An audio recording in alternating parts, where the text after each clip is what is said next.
वेंगुर्ला शहरातील कॅम्प परिसरात एक अजब प्रकार घडलाय। येथील शिवाजी प्रागतिक प्राथमिक शाळा कुणालाही कल्पना न देता तोडल्याचा प्रकार समोर आलाय। या शाळेच्या इमारतीची मालकी वेंगुर्ला नगर परिषदेकडे असतानाही ती इमारत सार्वजनिक बांधकाम विभागाने नगर परिषदेच्या कोणतीही परवानगी न घेता निर्लेखित केली आहे। त्यामुळे वेंगुर्ला नगर परिषदेच्या विशेष सभेत शिवाजी प्रागतिक शाळा चोरीला गेल्याचा ठराव घेण्यात आला। या प्रकरणाची उच्चस्तरीय चौकशीचीही मागणी करण्यात आली आहे। तसेच या प्रकरणात जिल्हाधिकारी यांच्या परस्पर हस्तक्षेपाबाबतही सभागृहात तीव्र नाराजी व्यक्त करण्यात आली।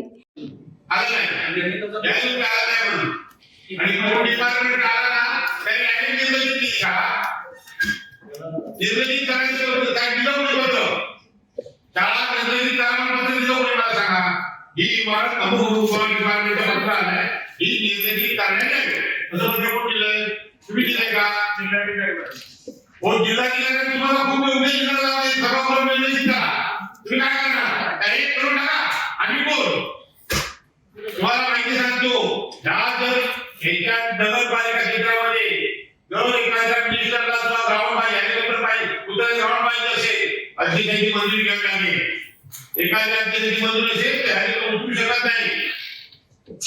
जिल्हाधिकारी घटनाची सीएमचं अध्यक्ष बनले ना, म्हणजे टॉपिक डिपार्टमेंट काय असं प्रेशर आहे, अध्यक्षपदाला सांगती अर्थकार्य सचिव सांगती मग ही निर्गमित करायची प्रॉपर्टी आहे आणि ती अध्यक्ष निदर्शन आणत नाही आणि काय काय निर्गमित करतात संबंधित अध्यक्ष होतं ऐका ह्याच्यावर तुम्ही त्यांच्या पुढे जाता राजाने पत्र द्या त्याच्यावर तुम्ही त्याच्या मागचं सूत्रधार प्रॉपर्टी आहे पण आपल्याकडून निर्गमित करायचं पत्रच गेलं नाही।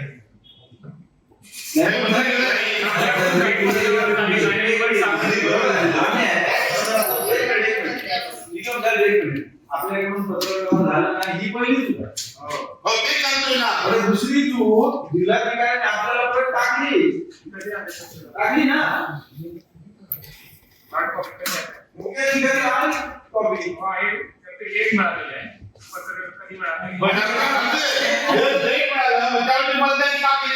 अध्यक्षाने घेऊन तुम्हाला नाही भाऊ दे बरं पडत नाही। आजच्या दिवसामध्ये तुम्ही पंचायती का केली नाही तुम्हाला माहिती आहे, एखादी जर नगरपालिका प्रॉपर्टी तुम्ही दिली तुम्ही तक्रार देता पोलिसांना, त्यांना सांगा तक्रार दिली पाहिजे होती, अध्यक्ष निदर्शन आणलं पाहिजे होतं, अध्यक्ष पोलीस पाटील पंचायत झाली होती।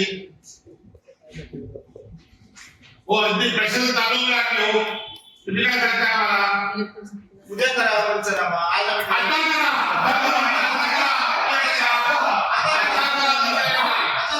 तुम्ही प्रत्येक वेळी कलेक्टर सांगणार कलेक्टर काय पत्र देणार तुमचे बॉस आहे म्हणून तुम्ही त्याच्याप्रमाणे करणार। तुमचा पॉइंट काय पडतो प्रशासनाला तुमचा पॉइंट पडतंय की फक्त तुमचे ते बॉस आहेत म्हणून तुम्ही त्याच्याप्रमाणे वागताय।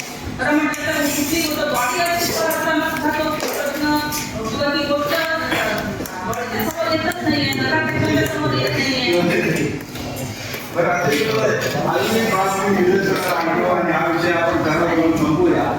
प्रशासनाने आता मान्य केलं की शाळेची इमारत चोरीला गेली आहे, मान्य आहे ना साहेब?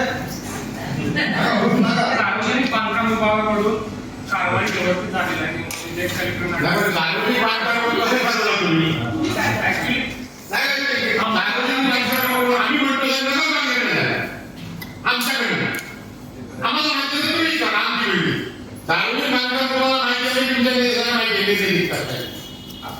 आणि त्याच्या आजूबाजूची जमीन ही 40 गुंठे जमीन होती आणि ही 40 गुंठे जमिनीला पूर्ण कंपाऊंड हे नगरपालिकेने घातलेलं आहे आणि त्याच्यावर जी इमारत ही नगरपालिकेने 35 वर्षापूर्वी बांधली आहे। असं असताना ही संपूर्ण प्रॉपर्टी नगरपालिकेची असताना आता त्याचा 7/12 काढला तर तो महाराष्ट्र शासनाच्या नावाने निघाला आहे, परंतु त्याचा कब्जा जो गेले कित्येक वर्ष नगरपालिकेकडे आहे आणि नगरपालिकेच्या इमारतीमध्ये जिल्हा परिषदची शाळा होती, प्राथमिक शाळा, त्याचं भाडं जिल्हा परिषद नगरपालिकेला वेळोवेळी पोच करत होतं, वार्षिक भाडं।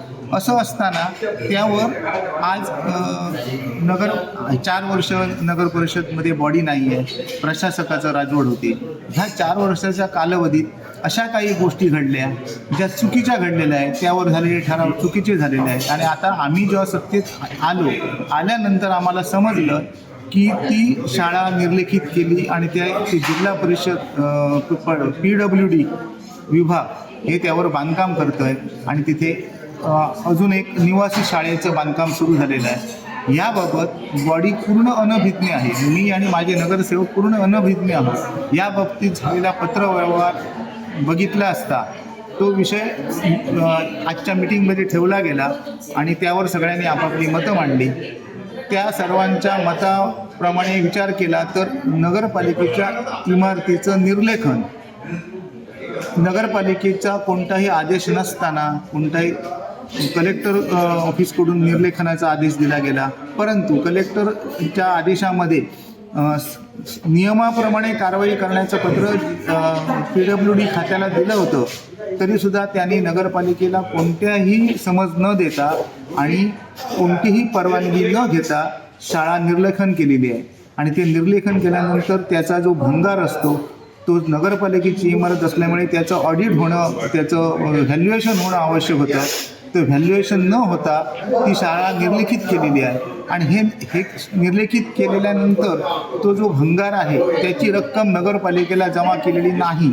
त्यामुळे आमच्या सर्व सदस्यांचं म्हणणं असं पडलं की नगर परिषदेला कोणतीही कल्पना न देता शाळा निर्लेखित केली. कोणताही आदेश नगरपालिकेचा नसताना शाळा निर्लेखित केली आणि तिथे बांधकाम सुरू केलं. ते बांधकाम सुरू करताना सुद्धा नगरपालिकेची बांधकाम परवानगी घेणं आवश्यक होतं, प्लॅन मंजूर करून घेणं आवश्यक होतं.